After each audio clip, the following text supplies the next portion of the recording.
Es como si...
Buenas tardes a todos. Un gusto de estar nuevamente compartiendo con ustedes una clase, a pesar de que las condiciones han cambiado radicalmente, pero haremos todo el esfuerzo porque ustedes aprovechen esta situación.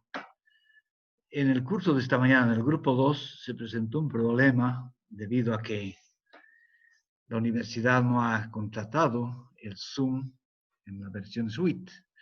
Entonces está limitado a solamente 100 inscritos, que es lo mismo que va a pasar ahora, porque ustedes son 140, en el otro grupo son 165, entonces lamentablemente los que no entran dentro de los 100 estarían prácticamente marginados. Para subsanar este problema, ya que la universidad no lo subsanó, sigue haciendo globitos de ensayo, es de que yo he cancelado justamente para que a partir de mañana se amplíe el Zoom para mayor cantidad de alumnos. Entonces, lamentablemente, los que hoy día no pueden entrar, el sistema funciona así y a partir de mañana me dicen que sí van a poder entrar. Entonces, para la próxima clase, no se preocupen en inscribirse. Ahora todavía tenemos 91 participantes y todavía van a llegar hasta 100 y de ahí no nos va a permitir el sistema. Felizmente, el tema que vamos a avanzar hoy día es una repetición de lo que ya hicimos presencialmente.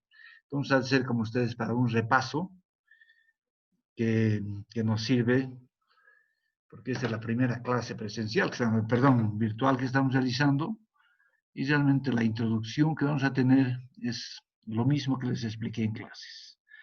Entonces, yo les ruego a todos ustedes que aprovechen esta situación, porque van a tener mayor tiempo para estudiar.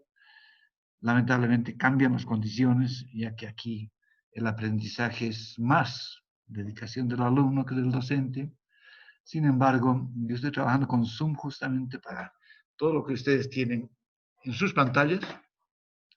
Yo lo voy a ir explicando poco a poco y cualquier duda que ustedes tengan pueden o chatear o directamente prender su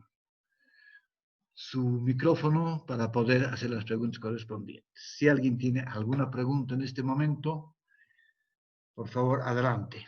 Y avíseme si se está escuchando claramente. Se escucha claro, ingeniero.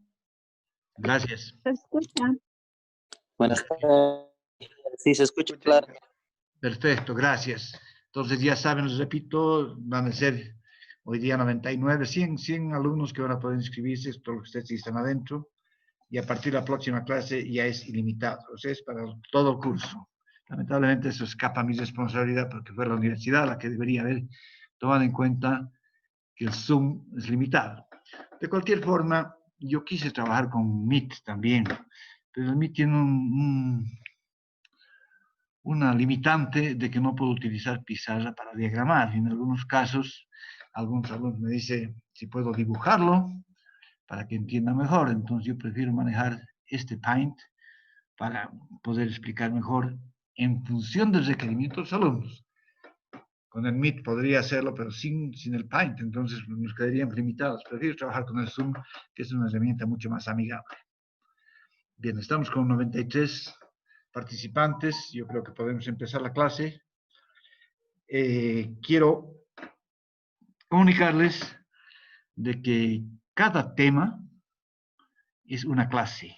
Yo separan 10 temas, son los 10 primeros ítems que corresponden a obra gruesa. Entonces, en función de eso, nosotros vamos a tomar posteriormente el primer examen parcial de estos 10 ítems, para posteriormente entrar en la segunda parte, que significa obra fina y temas especiales, que están directamente relacionados con edificios. Entonces, vayamos adelante, aprovechen lo más que se pueda, que yo estoy aquí para colaborarlos, no quiero perjudicar a nadie, más bien esta situación aprovechémosla para tener un aprovechamiento más óptimo. Ya.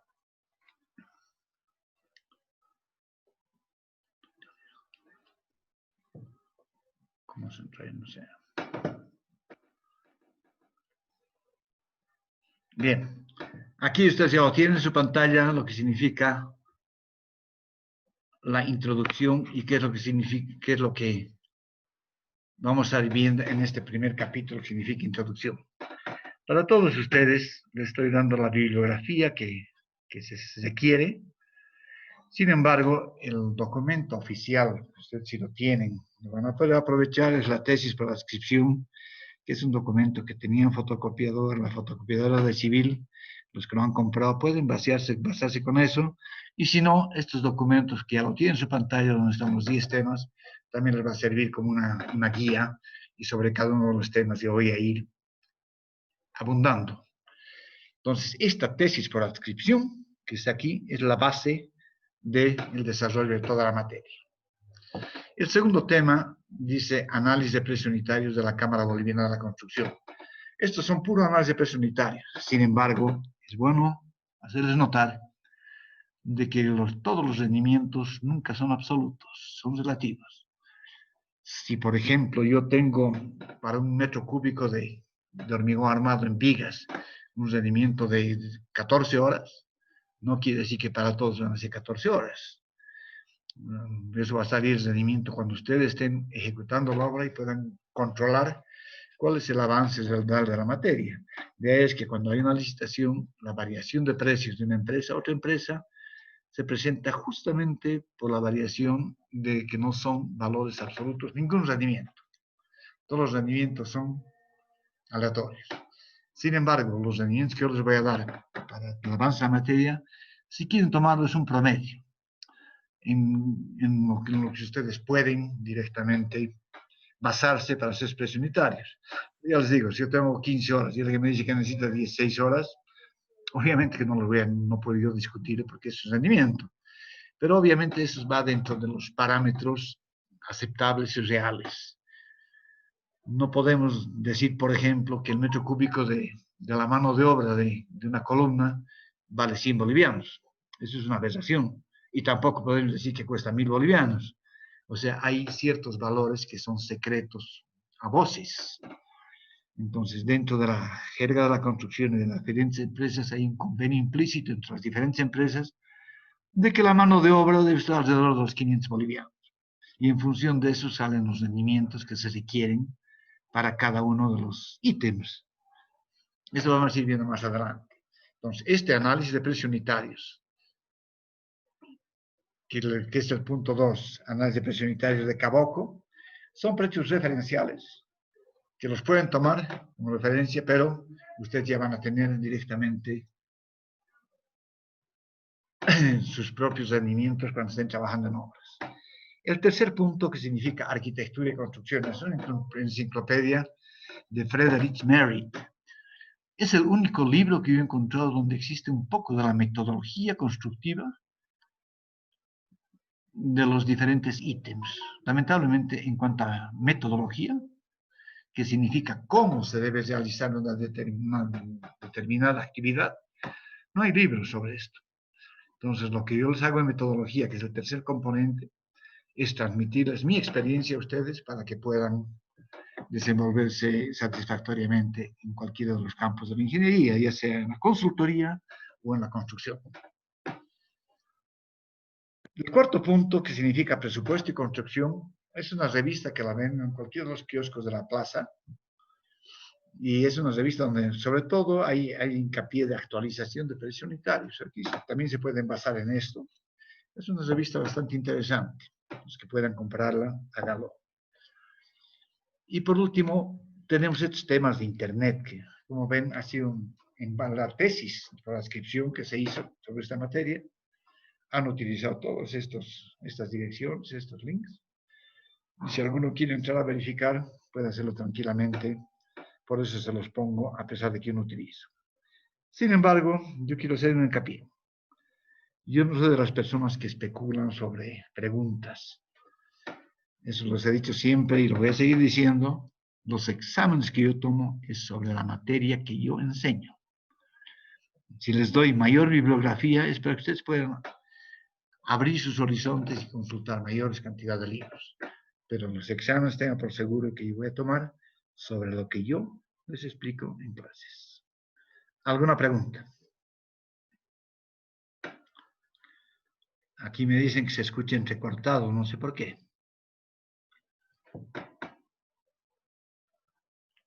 ¿Se escucha entrecortado o se escucha bien? ¿Se escucha bien? Ya, gracias. Se escucha bien, hijo. Gracias. Su señal Bien, debe ser. sigamos adelante.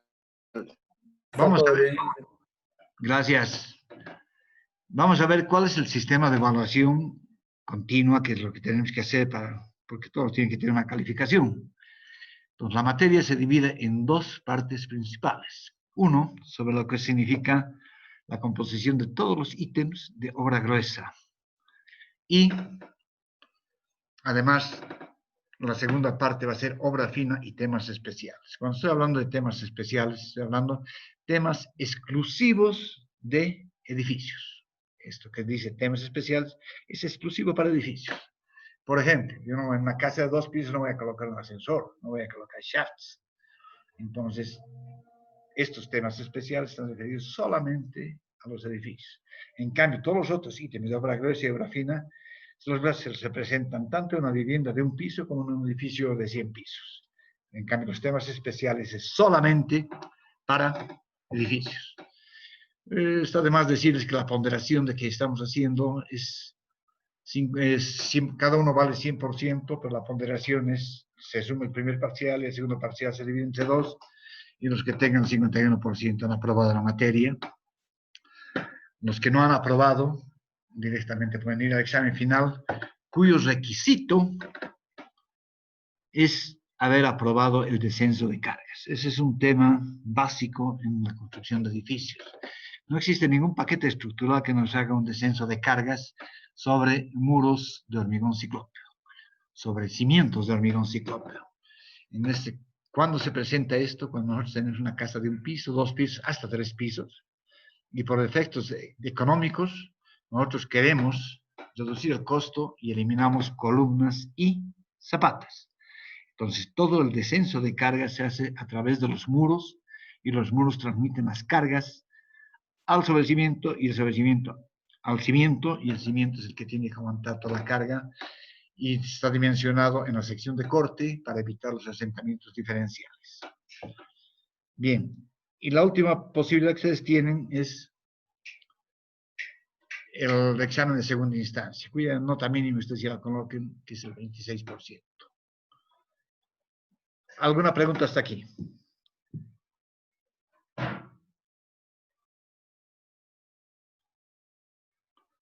Bien.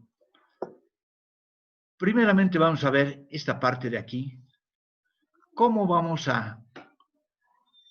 son los dos campos importantes que se utilizan en la ingeniería?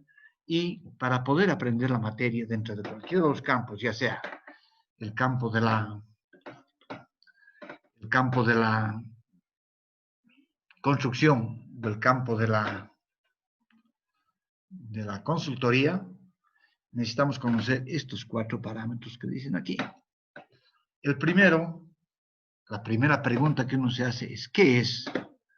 Si nosotros no sabemos de qué estamos hablando, es muy difícil que nosotros podamos construir, es muy difícil que nosotros podamos presupuestar, es muy difícil que nosotros sepamos qué materiales comprar directamente. Entonces, la primera pregunta que uno se hace siempre es, ¿qué es? Y esto equivale a una definición. Para darles un ejemplo, si yo les digo, por ejemplo, presupuéstenme la quincallería de la habitación donde ustedes están escuchando esta clase. Los que saben qué es quincallería, obviamente van a poder definirla, van a poder presupuestarla y, por sobre todo, cuantificarla. Pero los que no saben qué es quincallería, es lo mismo que nada. No van a saber de qué estoy hablando. Entonces, primero tienen que saber qué es quincallería. Y para los que no saben, la quincallería significa todo lo que es chapas, bisagras, picaportes, cremonas, o sea, los elementos de seguridad de una vivienda. Entonces, una vez que se sepa que la quincallería comprende todos estos elementos, ya podrán contar cuántas chapas tienen en su habitación, cuántas bisagras tienen en su habitación, si tiene cremonas, picaportes, etcétera, etcétera. Y después contratarán un carpintero para que se los coloque todos estos artefactos y podrán sacar su precio de lo que significa la quincallería. Entonces, lo más importante es saber qué es. Primero, definamos de qué estamos hablando. La segunda pregunta que uno se debe hacer es, ¿con qué se hace? O sea, la quincallería, ¿con qué se hace? Con chapas, bisagras, picaportes, cremonas, etcétera, etcétera. Esas son las especificaciones técnicas. Y en las especificaciones técnicas nos diremos utilizar chapa Papáis, el MC70 o el MC30 o similar, o si no, utilizar marca Alianza. Allá es donde se especifica qué tipo de material es el que vamos a utilizar.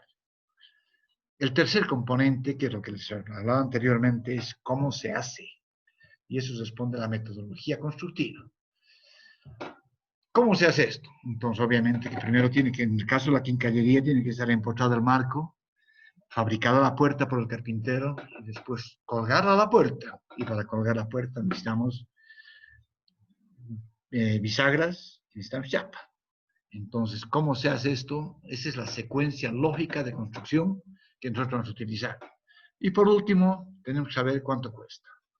Cuando estamos hablando de análisis de precio unitario, estamos hablando de la unidad.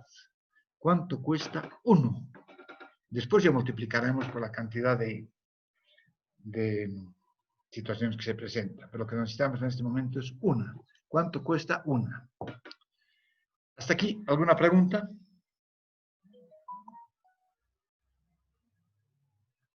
Ninguna, Inge. Muy bien. Sigamos entonces. Entremos al campo del ejercicio de la ingeniería. Ya les decía que existen dos grandes familias dentro del campo de la ingeniería civil, que es lo que nos interesa a nosotros. El campo de la consultoría y el campo de la construcción.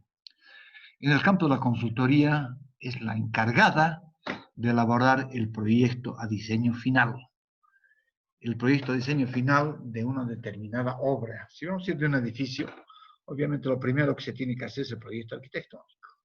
Una vez que se tiene el proyecto arquitectónico en prediseño semi-aprobado, entonces sí podemos empezar a hacer el cálculo estructural de ese edificio, el estudio sanitario, el estudio eléctrico, el cableado estructurado en ingeniería de gas. Entonces, todos estos componentes, todos estos profesionales son personal de planta, porque se tiene que hacer un proyecto a diseño final. Entonces, todo parte de la consultoría. Y dentro del campo de la consultoría tenemos el gerente general, que también existe el gerente general en el ramo de la construcción. ¿Quién es el gerente general? Por lo general es el propietario de la empresa, que no necesariamente tiene que ser ni ingeniero ni profesional. Puede ser un abogado si quiere, el dueño de la empresa, y de él depende qué clase de profesionales contrata para que su empresa sea rentable o no sea rentable, sea eficiente, sea buena o sea mala. Entonces, él se encarga directamente de las relaciones públicas que se puede tener en la empresa, conseguir contratos, hacer reuniones, etcétera, etcétera. Y los técnicos serán los que se encarguen de elaborar tanto el proyecto de diseño final como la construcción del mismo. Entonces, el gerente general, en cualquiera de los dos casos, no necesariamente tiene que ser un ingeniero civil. Pasamos al segundo, el gerente técnico dentro de la consultoría. ¿Qué es el gerente técnico? Es la persona que está encargada del éxito de todos los proyectos que tenga esa consultora. Esta consultora puede agarrar 10 proyectos, si quieren, 10 edificios, y cada uno tendrá este personal, pero el único responsable del éxito de los 10 proyectos es el gerente técnico. Lo mismo en el campo de la construcción. Esta empresa constructora puede tener 5 edificios construyendo. El único responsable del éxito de los 5 es el gerente técnico. O sea, es el representante técnico máximo de una empresa, ya sea consultora o constructora. Y aquí pasamos a las grandes diferencias. Dentro de la consultoría se necesita un supervisor de obra. Por el parte de la consultoría y por la parte de la construcción se necesita un superintendente de obra o un residente de obra. Aquí se puede separar en que para una obra el superintendente de obra es un ingeniero senior que tiene que tener una experiencia mayor de los $500,000 en el currículum específico. En cambio, si la obra es de menor de $500,000, es suficiente que sea un ingeniero junior con unos 5 años de experiencia que funciona como residente de obra. ¿Qué significa esto del currículum específico? Cuando uno tiene un currículum de todo lo que ha ido haciendo durante su vida, es el currículum general. Entonces, todo lo que yo he construido, he dirigido, he construido, he calculado, eso se llama currículum general. Y el currículum específico significa cuál es la experiencia que yo tengo en obras similares a las que se está licitando. ¿Qué quiere decir esto? Que, por ejemplo, si la licitación es de una carretera, entonces uno que es estructurista solamente de edificios, obviamente va a tener un currículum general que va a superar los $500,000, pero en el específico no, porque nunca ha participado en una carretera. Puede haber construido 100 edificios, pero ni una carretera. Entonces el currículum específico no le califica para ser superintendente de obra. El específico es el que manda, no el general. Entonces, es decir, cuando hay un superintendente de obras, la obra mayor en obras similares a $500,000. Y cuando son similares de menores de $500,000, es suficiente un residente de obra. En cualquier construcción mayor a $500,000 puede haber un superintendente de obra y puede haber, si quieren, 1, 5 o 10 residentes de obra, que son los brazos derechos del superintendente de obra. En cambio, si la obra es de menor de $500,000, no se necesita superintendente de obra, es suficiente un residente de obra.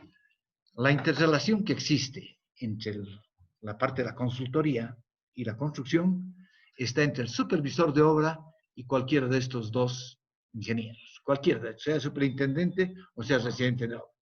Si hay un superintendente, obviamente las relaciones entre el superintendente y el supervisor de obra. En cambio, si no hay superintendente, va a ser residente de obra en relación con el supervisor de obra. Y toda comunicación entre este ingeniero y este otro ingeniero es a través del libro de órdenes. Vamos a ver más adelante qué es el libro de órdenes, pero toda comunicación debe estar registrada por escrito. Cualquier instrucción verbal no tiene ninguna validez. En otras palabras, el libro de órdenes ha de ser la historia de cómo se ha ejecutado esa obra, quién autorizó, quién no autorizó, quién desechó. Eso es cuando pasa algún problema y se busca patologías de falla. Entonces, en ese caso, se ve quién tuvo la culpa de que se cambien las instrucciones. Por ejemplo, si a mí me dicen que tengo que hacer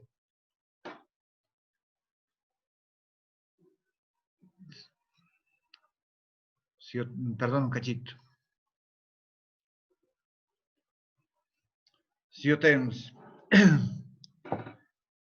que hacer una modificación y mi resistencia cilíndrica del hormigón me dice que es 25 megapascales y yo hago 21 megapascales, obviamente el responsable de cualquier falla estructural de asentamiento diferencial o fisura que se presente es mi culpa. Pero en cambio, si decía 25 megapascales y el supervisor de obra me instruye que sean 21 megapascales, él asume toda la responsabilidad. Por eso es de que cualquier instrucción o permiso que se quiera es llevado a través del libro de órdenes. Ya vamos a verlo más adelante, qué es exactamente el libro de órdenes. Pero en este entonces lo que nos interesa es la relación que existe entre el supervisor de obra y los responsables de esa determinada obra.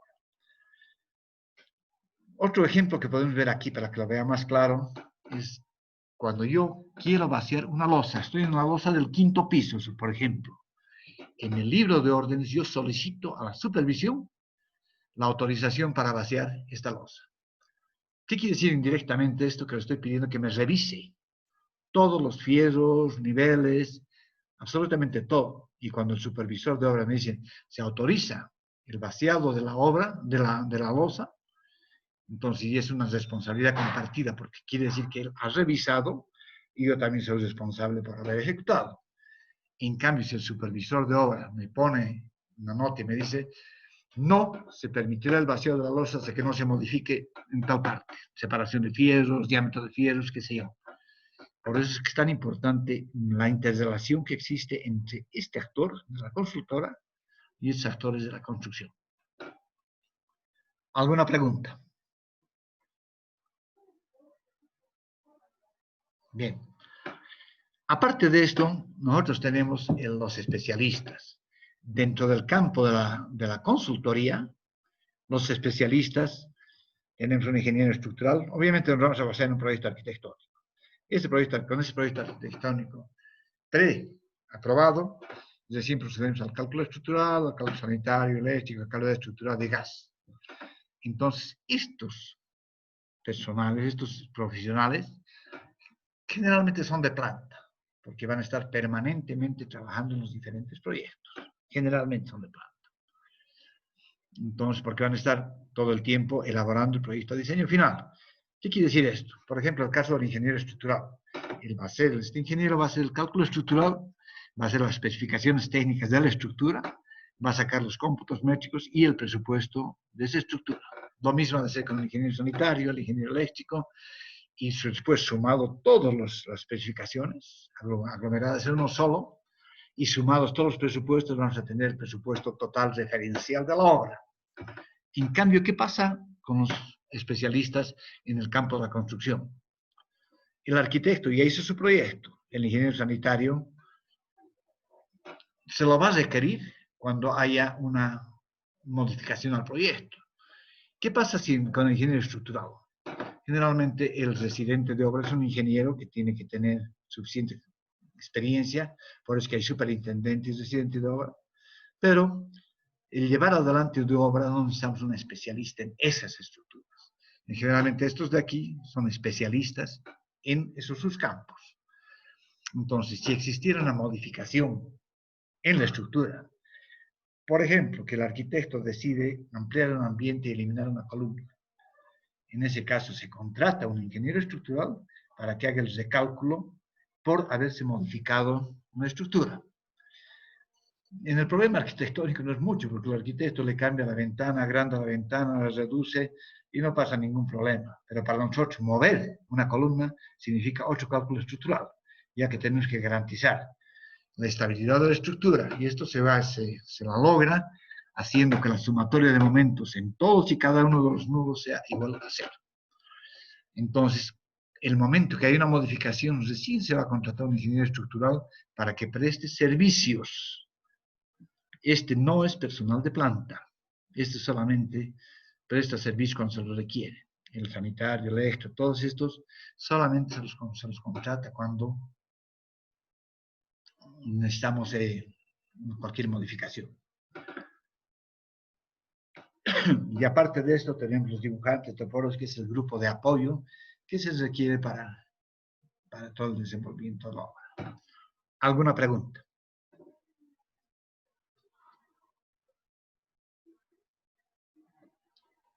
Bien, creo que no hay preguntas. Sigamos adelante.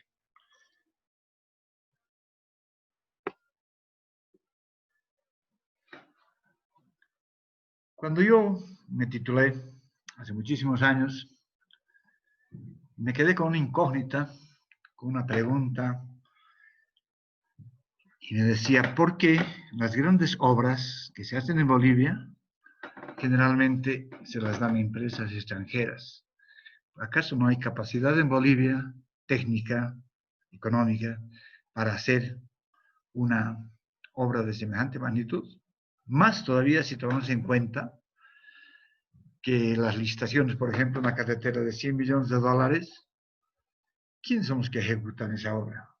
Los técnicos nacionales, los ingenieros nacionales. En la oferta, la empresa extranjera pone que van a tener doctores en carreteras, etcétera, etcétera, con unos tremendos sueldos de $10.000, es para justificar su propuesta. Pero el dato de la realidad, en el momento que se va a ejecutar la obra, esta empresa extranjera contrata personal nacional y les paga $2.000, $3.000 y no los $10.000 que pagaría si es que vinieran del extranjero. Entonces, con esos preámbulos, es que la duda era, ¿por qué las empresas nacionales no pueden adjudicarse directamente y tenemos que esperar que vengan los extranjeros para que nos contraten? Y esto está respuesta a la capacidad financiera de una empresa. ¿Cómo funciona esto? Cuando yo me presento una licitación, tengo que cumplir ciertos requisitos. Y uno de los requisitos, el primer requisito que yo tengo cuando presento mi propuesta, tengo que presentar una boleta de seriedad de propuesta, que significa el 1% del monto total de la obra que yo he presupuestado. En este caso, ya les digo, si es $1 millón la obra, esta boleta deberá ser por un valor de $1 millón, el 1%.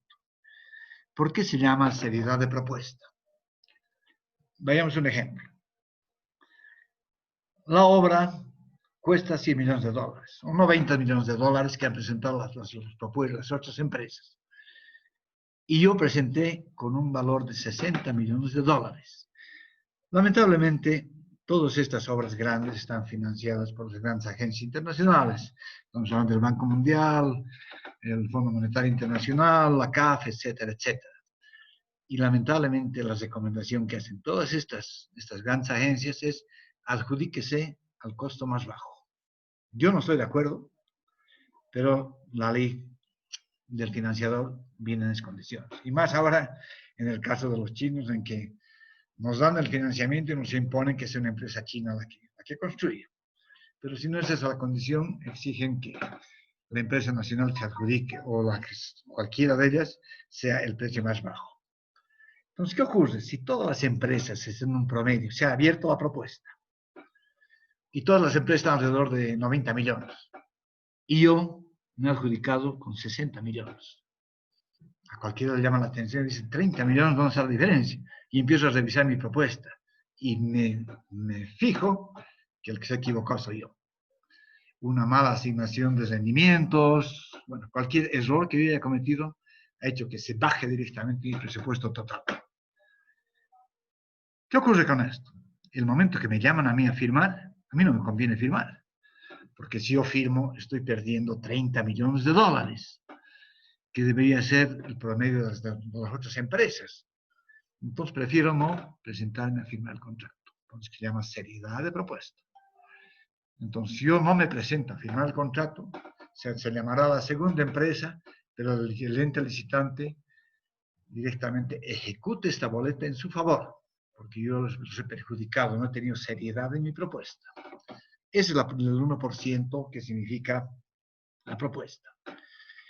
El segundo parámetro, que es un limitante para que nosotros podamos adjudicar las obras, es la boleta de buena utilización del anticipo. De acuerdo a la ley boliviana, el máximo porcentaje de anticipo que me pueden dar es del 20%. Si yo no requiero este 20%, quiere decir que yo tengo la capacidad suficiente para financiar la obra y